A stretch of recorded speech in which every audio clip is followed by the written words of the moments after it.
time for me that I've been involved in this sort of design project that's going on. I think it's very, very interesting. There's a lot of different concepts, a lot of different scenarios that people imagine for the future, and great ideas.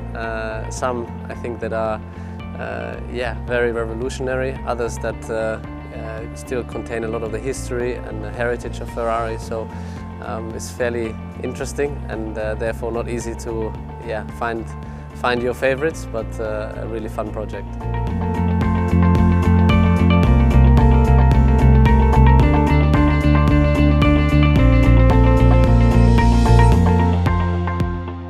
So there's a lot of different solutions, a lot of projects, and I've chosen my favorites. Now it's your turn.